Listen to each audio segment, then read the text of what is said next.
We did the paralog! It is done! Alright, let's just sort out all the things that we have to sort out and then do the story battle, I guess. Also, when it comes to, like, the Smash tournament, I feel like it'd be kind of weird for, like, the people who are, like, commentating slash hosting to also be playing. So if it is, like, a really small turnout, and my co-commentator and I both wind up playing as well, and, you know, actually wind up, like, hitting the podium there. Well, it's not like there's a real podium. You know what I mean? Like, top 3 where the prizes are going. I might just, you know, talk to him about being like, hey, if either of us make top 3, are we good just, like, letting our prizes go to, like, the next person afterwards? Because, you know, I think it'd be kind of weird for, like, someone hosting an event to be like, oh, yes, I'm hosting this event. Oh, look, I'm getting the prize. Whoa! You know, I feel like that's weird. So, I might just chat with him there being like, hey, if we do wind up, you know, playing, should we just, like, shift it down like that? Because otherwise it's kind of weird, you know? It's just a little bit strange. All right, let's see our support conversations here. Look how freaking close Edelgard is to a maxing out with Hubert. Anyway, let's see here.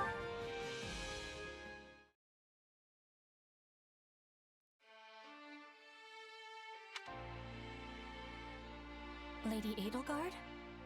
I'm sorry, Petra. Am I interrupting? It is okay. I will soon be finishing. I am offering prayers to the spirits, so they will be guiding us to victory in battle. Is this how you pray in Bridget? In Fodlan, we usually save such things for a chapel. Yes. In Bridget, we are offering our prayers to the forests, the mountains, the skies. Anywhere the spirits are dwelling. In Fodlan, the people are offering their prayers to the goddess. In this, we are differing. But we are the same, in hoping to live long and fight for what has meaning. Yes, of course. Perhaps I shouldn't ask this, but is it not unwise for you to be risking your life here in Fodlan? You are the Queen of Bridget. Your people need you to return safely to them. Yes, your words have truthfulness. If I am dying here on foreign soil, I am betraying my people. You gave me your promise to be releasing Bridget from its vassal relationship to the Empire. And if I die, your promise will be dying with me.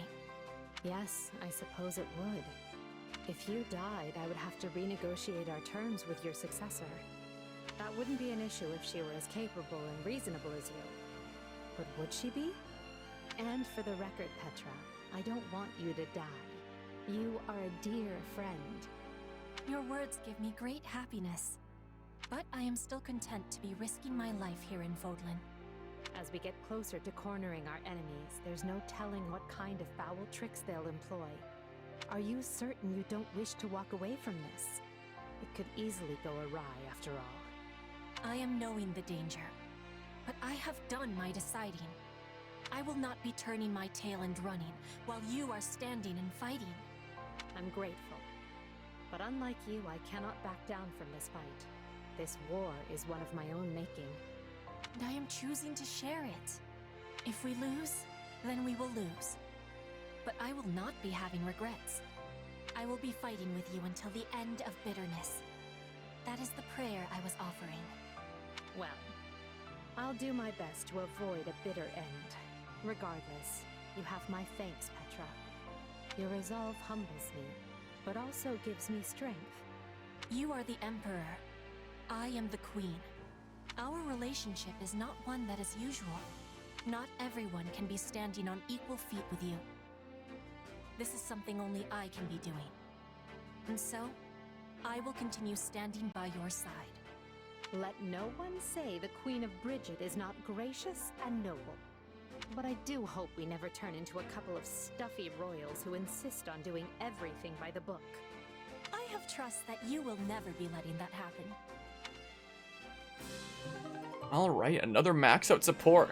And also, how do you commentate? Imagine it sounds like a wrestling commentator. I don't know how wrestling commentary really works, so I can't really say. If you want to know, like this, these are the two playlists is the thing.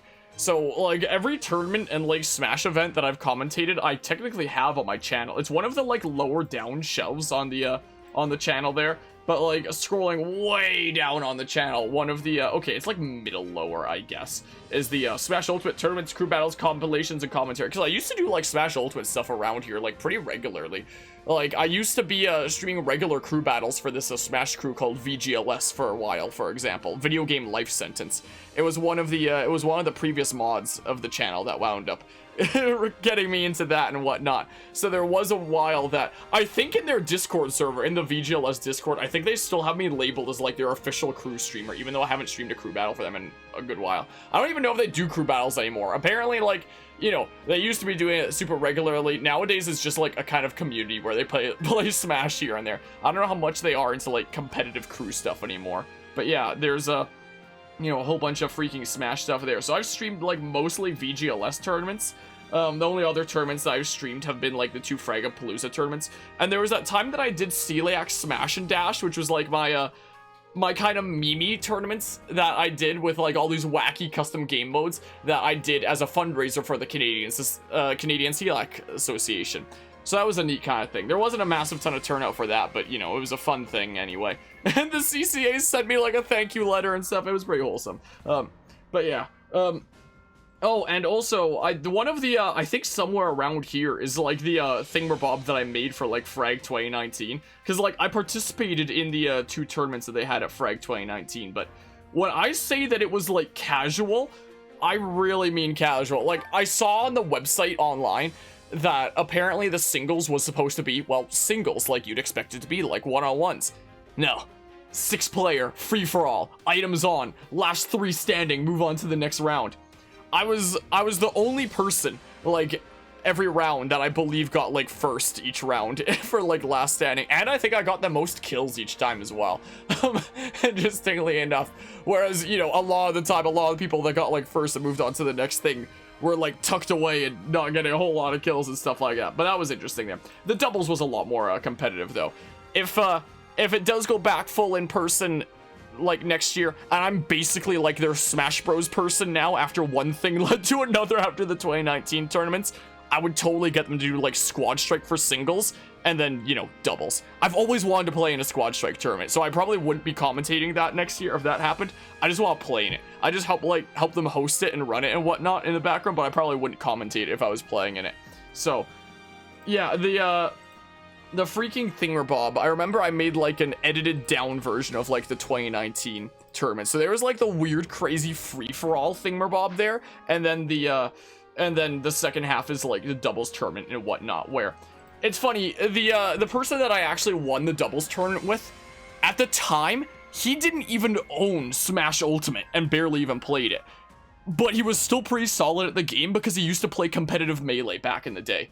Is the thing. So he used to be like an old kind of competitive Melee player. So the fact that he didn't even own a Switch or Smash Bros, he was still pretty good at it, and we still, you know, managed to win the doubles tournament there. Nowadays, he owns a Switch in Smash Bros. Apparently, he's been like grinding out a few different fighting games from what it sounds like, and been getting into a Smash again and such, and, you know, starting to grind it like a little smidge and whatnot. So he's definitely better than he was back then, but I'm also better than I was back then, is the thing. So I remember, you know, a couple months ago, I was playing against him. He was like, man, I've missed this. You just like beating the crap out of me over and over again, you know? So there was that. So yeah, he's definitely pretty solid there and whatnot. But yeah, once on a LAN event where we played Smash casually in Smash Bros 4, unlocked Duck Hunt while doing so we convinced everyone to play Duck Hunt. It was an 8-player battle royale with Duck Hunt. Jeez. If we do go back to like full in person next year, I think it would be fun to have like some super casual Smash stuff, and you know, like, you know, can have items going and whatnot and random stuff like that. But maybe the like big prizing kind of stuff, you know, be for like the actual more competitive kind of thingamabobs, like Squad Strike and doubles and stuff like that. Because Squad Strike sounds like fun. I've always wanted to play in one of those. Oh, and I talked to Carvey about it. He said that he always wanted to play in a Squad Strike tournament too. All right, let's see here. There you are, Ignatz. Oh, Lawrence. I find the beauty of this place to be so relaxing, don't you? Yes, I must wholeheartedly agree. It is marvelous. As are you. Not only are you a knight of House Gloucester, you have even taken on the role of a general within this army. To be honest, when first we met, I could not see you as anything more than a mere merchant's child, who happened to be gifted with a better eye than most. That's probably all I really looked like back then. But now, you have grown so capable that I regularly mistake you for someone else entirely. That's nice of you to say. But I still have a long way to go before I'm where I want to be. Do you remember your time working as a knight in my territory? Back before the war began? Compared to then, you are practically brimming with life now, especially as we march from locale to locale. You really think I'm that different? I always thought you not fond of battle, hence why I find this reversal so very puzzling. Well, it's because... I confess, I've been painting. Whenever I've had the free time during our marches, that is. Is that so?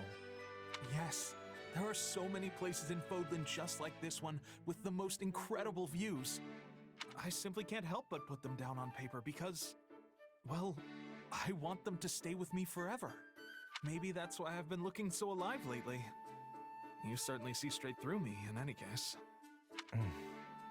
I am sorry, Ignatz. Huh? About what? I granted you a position as my knight because I thought it to your benefit. But I see now that your heart lays somewhere else entirely. Hearing you talk about art with such passion, such fervor, it fills me with regret. Oh, you don't need to apologize. If anything, I should be thanking you, Lawrence. You should? What have I done to earn your gratitude? When the Officers' Academy shut down, I was lost, deprived of my purpose in life. But then you came and offered me the job as a knight. Everything I experienced in that role has given my life new color. One I don't think I could do without. I see. So no matter how I live, no matter what I paint, there will always be that one hue that reflects my duty as a knight of House Gloucester. That will never disappear, and I couldn't be prouder that it's there. I too am proud, Ignatz. Proud to call you a knight of my house. And a friend. Alright, neat. Are there any other support conversations we have right now? Doesn't seem like. Also, before I forget, because I just now remembered one of the things that I can show, like, during this, another thing that I've been working on over the past couple weeks is, like, getting my Smash layout up and running again, because I think the last time I used this thing was, oh my goodness, it's laggy, was Fragapalooza last year that I set this up. So this is like the between game screen. So like this would be like the arena here and whatnot while we're waiting for the players to get into the arena.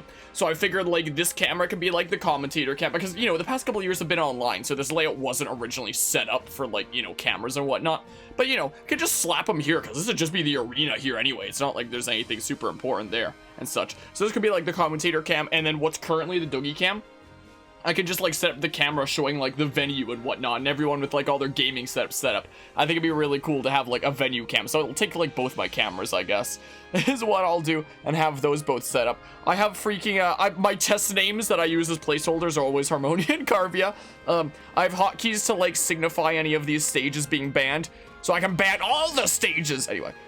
Can turn that all off. Yeah, like, let's say a player is like, I want to ban Final Destination and Yoshi's Story. And then another player is like, oh, how about we go to freaking Town and City?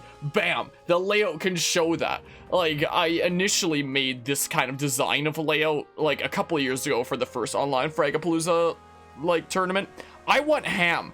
And it's been so long since I used this that it was honestly kind of a pain setting it all back up again. I don't think the numbers on my stream deck that edit the score are going to work right now, because I run a custom auto hotkey script that I programmed for that.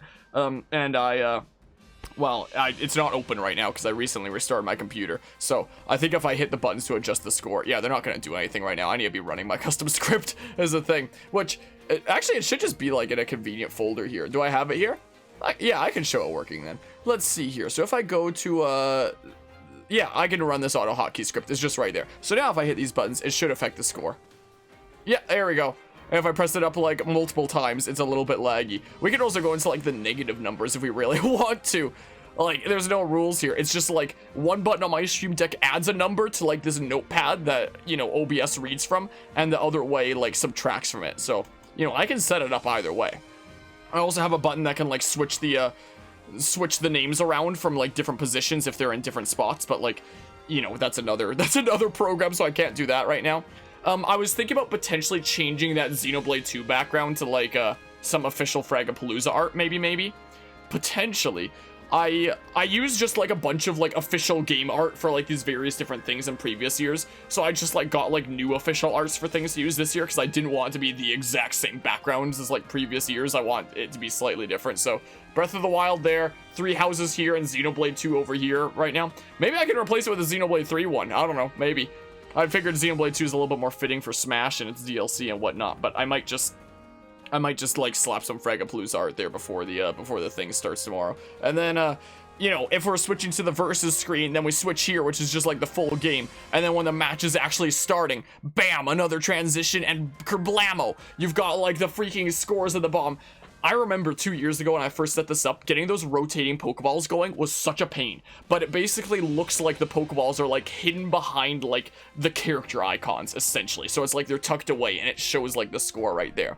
I know it reads from like the same notepad thing, so I can adjust it however I want here. I can change the round names however I want. Like if I go into this folder here, I can turn it off from grand finals, and we can do like losers finals, we can do winners finals, we can do winners semifinals, we can do whatever round we want. I just use freaking grand finals as a placeholder just because it's freaking easy, you know, is the case. Another thing that I had set up here previously was like the replay feature. I don't currently have that set up.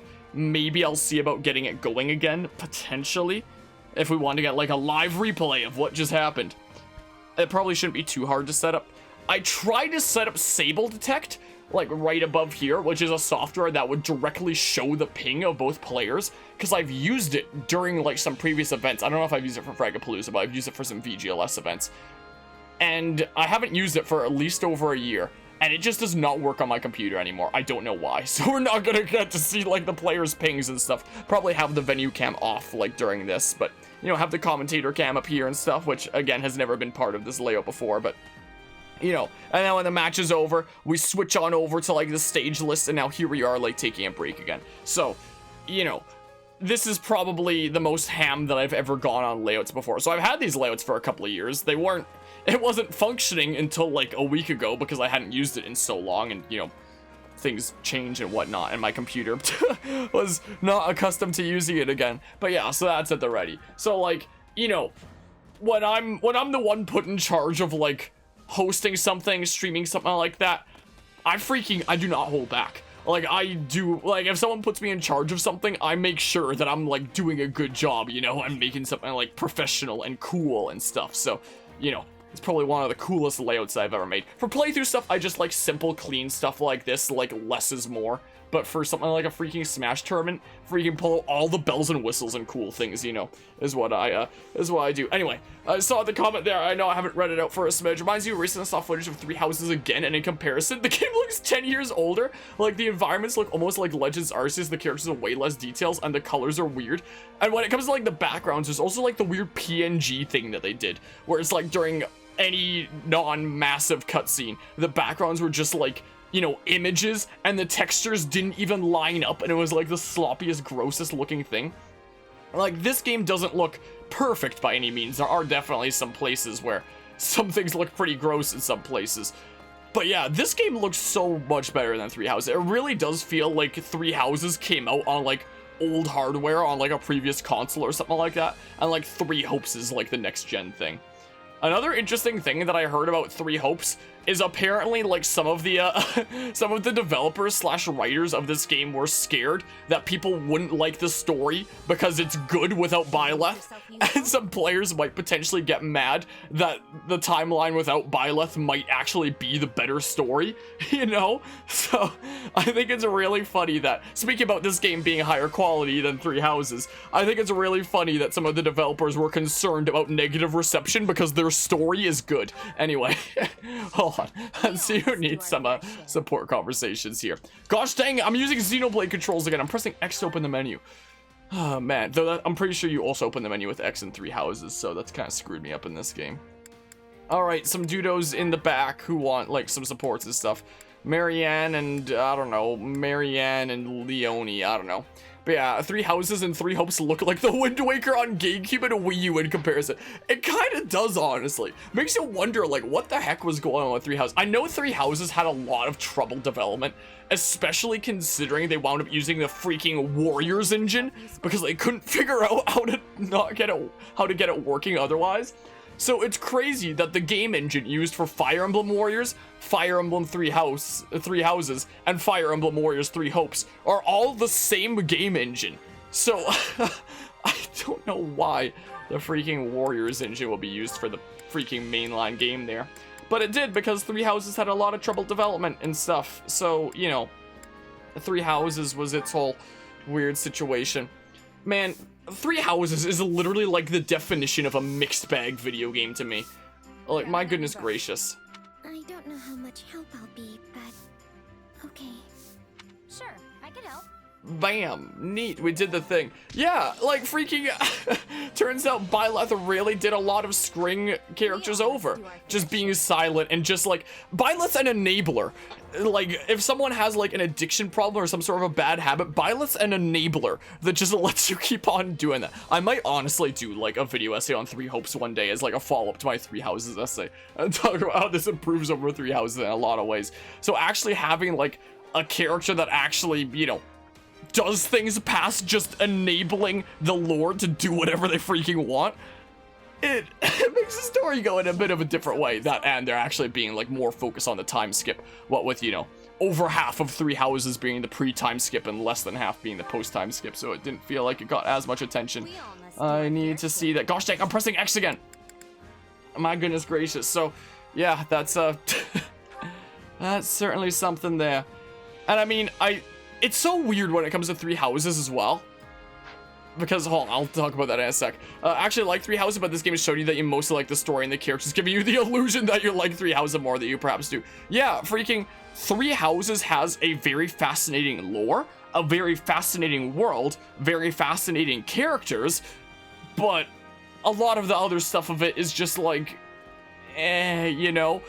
So when it's applied in a much different way that I feel like handles it better, it's like, whoa, you know?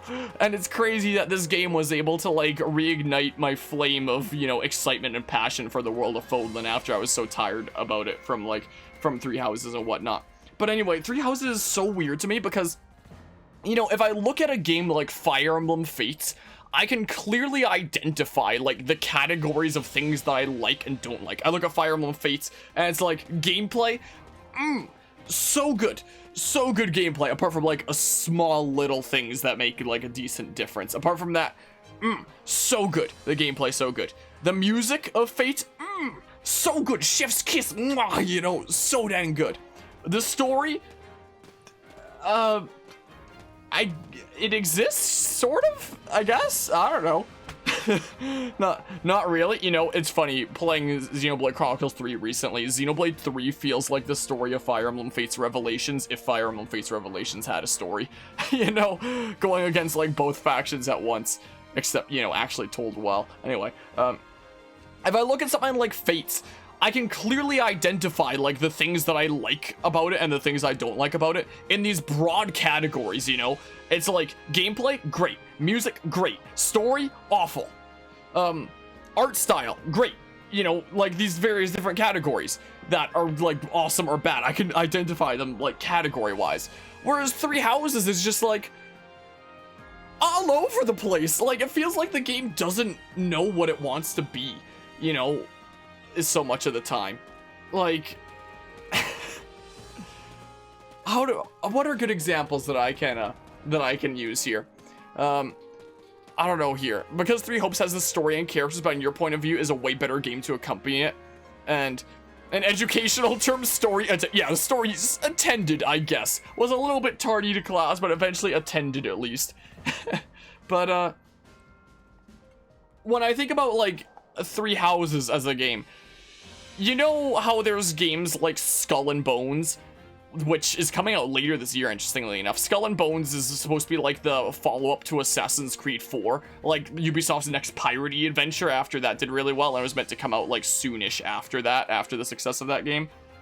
And it's been in development hell for the past 8 years, and the developers' work is constantly being thrown out, and they're like, no, let's work on this other thing. Oh, no, we changed our mind, throw that out, work on this other thing, as, like, Ubisoft executives keep on, like, changing and, like, not making up their mind about what they want that game to be.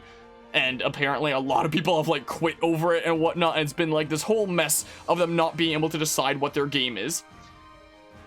Three Houses kind of feels like they built up so many interesting ideas, but they just weren't sure what to do with them. Okay, so maybe Skull and Bones might not be, like, the best example to draw attention to. It's just, like, they built up, like, such an insane lore and world, but didn't actually do things with it, you know? Unlike something like Triangle Strategy that did also build up, like, you know, an insane lore and world, but spent, like, the entire story using it and talking about the politics of it and how the different nations interact with each other.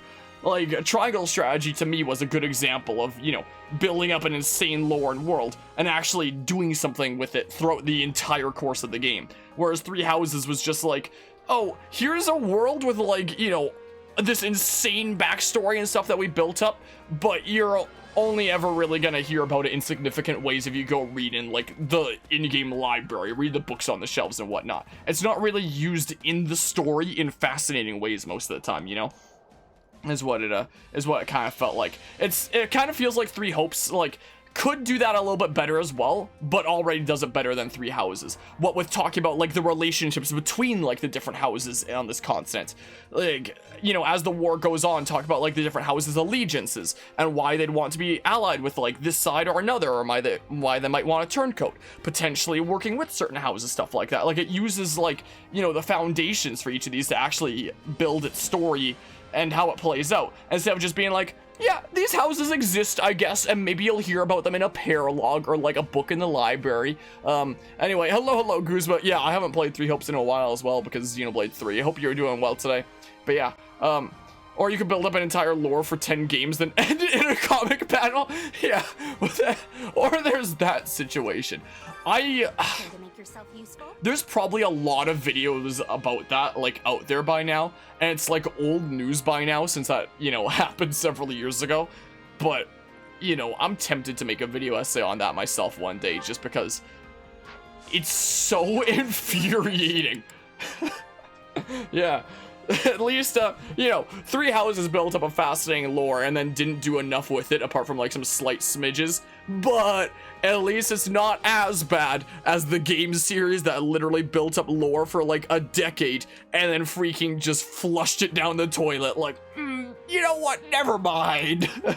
Pranked. We were going somewhere with this, but, you know, never mind. We changed our mind. But yeah, I just woke up. You take long naps once you get home from work. Gotcha. I should probably be sleeping right now if I want to get up at, like, a decent hour for the Pokemon Presents tomorrow. Guzma, you're gonna be tuned into the Pokemon Presents tomorrow, by the way. I don't know, Lawrence and Lysithia, we can do this time. Sure. I don't know. Care to make yourself useful? Yeah. Like, my goodness. As much as I can clown on, like, freaking Three Houses for not doing enough with its fascinating lore and its world, I don't think any game is ever gonna beat freaking what the Assassin's Creed series did with its lore.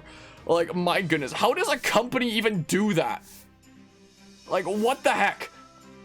Imagine if, like, Marvel movies were building up to Avengers Endgame for the better part of a decade, and then right after Avengers Infinity War, they were like, you know what, never mind. You know? Like, how does an IP do that? Literally, how? It doesn't make any sense. Cynthia worked technically be oh yeah, wait.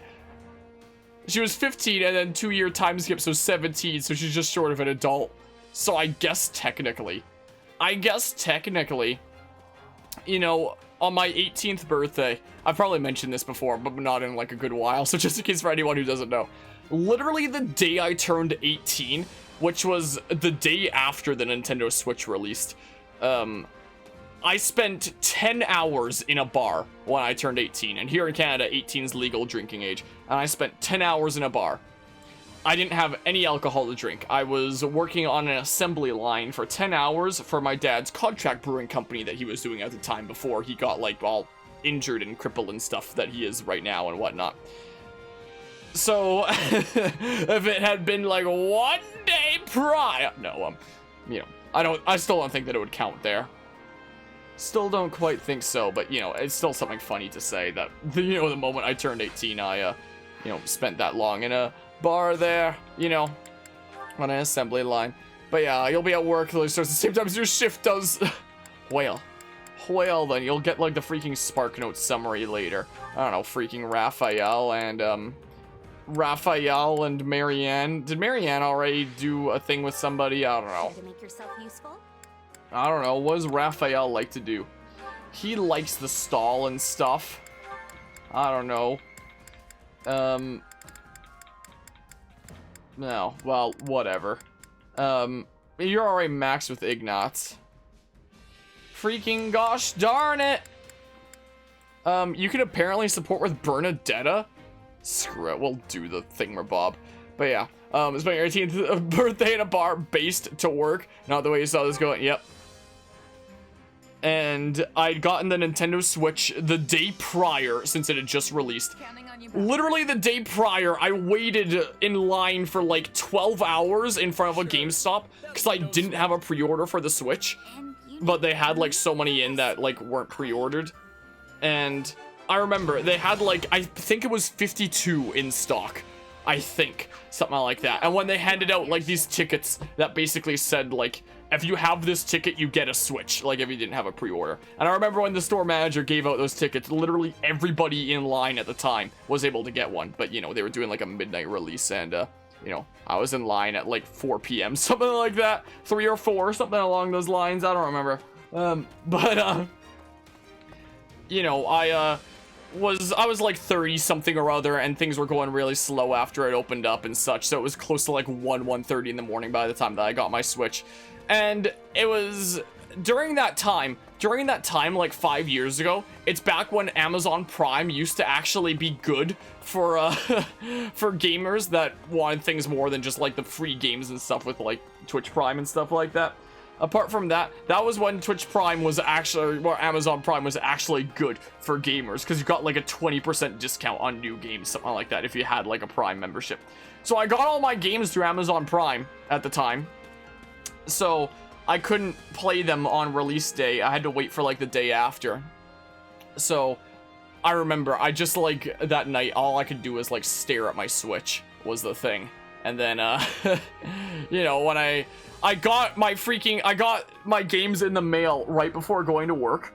So, like, I took them with me and stuff.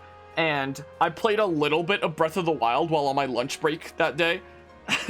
So I was first trying out the game during that.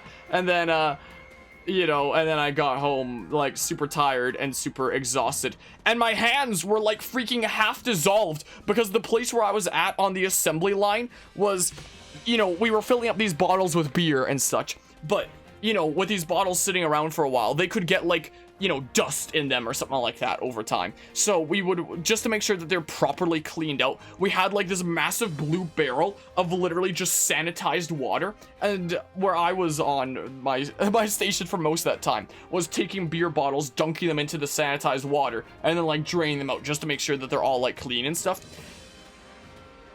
And turns out, if you do that for about 10 hours, your hands are gonna be like half dissolved by the end and just like in pain.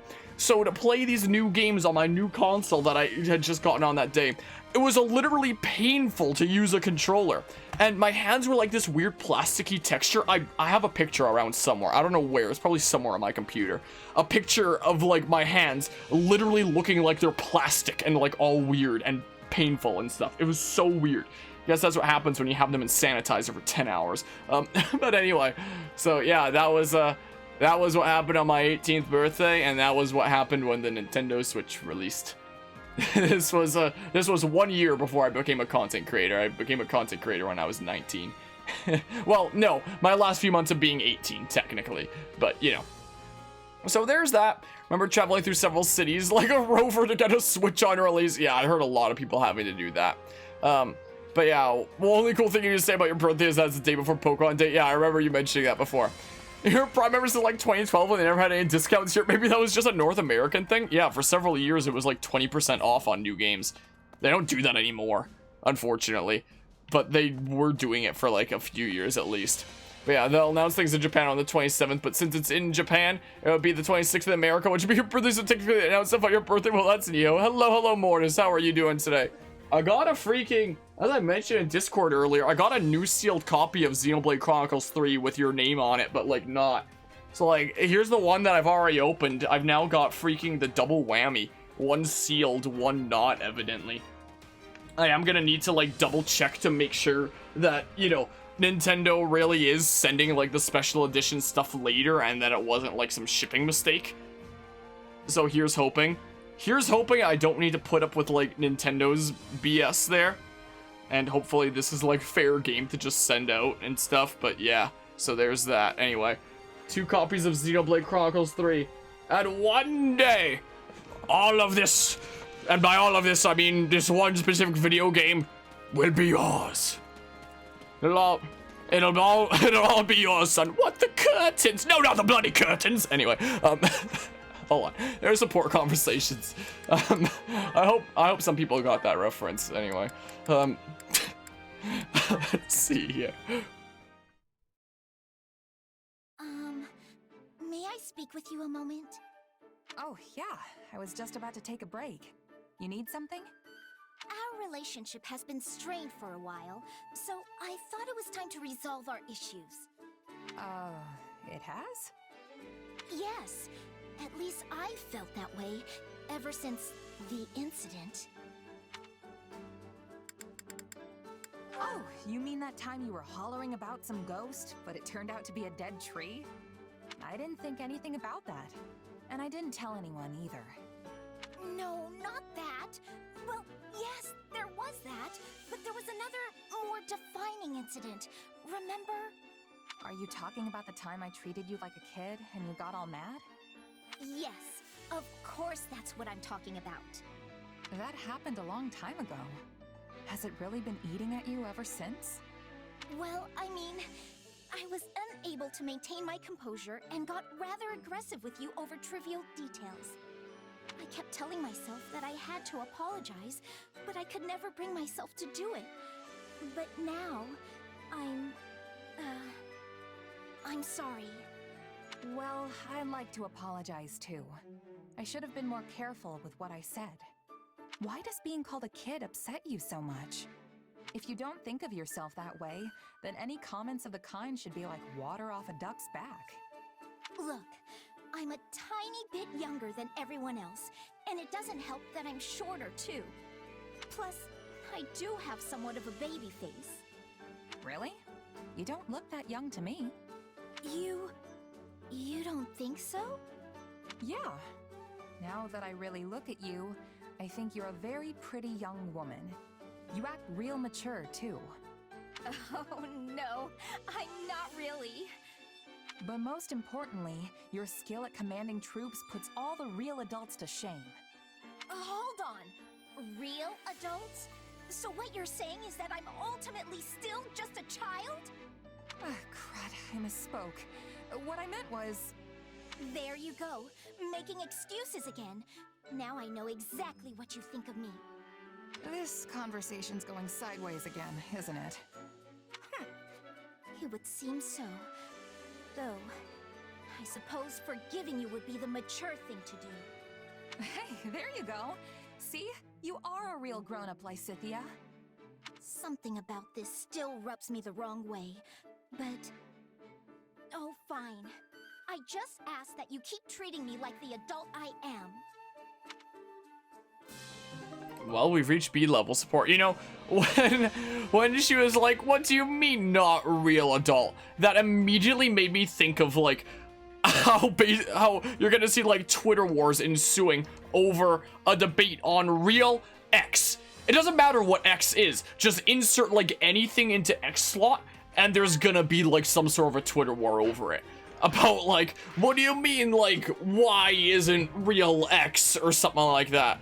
Insert anything into those slots, and I'm sure that you'll probably find someone out on the internet who is gonna get like very mad about it. Anyway, that's just immediately what I thought there. I wonder if there's ever been like any people that have gotten mad on Twitter about like the definition of a real adult. I mean, now that I think about it, there probably has been. Most likely. Anyway, believe Nintendo announced that this special edition will probably take some time to produce, probably because the release date was antedated, probably. Most likely there. It's weird because, like, the email that I got for shipping confirmation said that the items being shipped to me was Xenoblade Chronicles 3 Special Edition, and any extra items would be sent later. It didn't say what was being sent to me was the standard edition of Xenoblade Chronicles 3 as I received. That's what that makes me think of there. Yeah, that's what I immediately thought of there.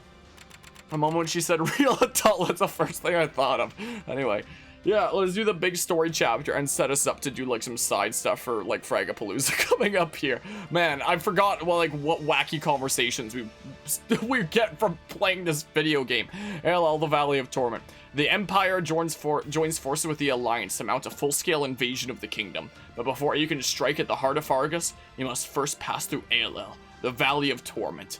It was just like a generic, boring kind of lava place and 3 houses without a whole lot going on. Just cliffs and lava and whatnot. Will it be cooler looking in 3 Hopes? I hope so. Showdown at ALL. I'd love to overwrite the save.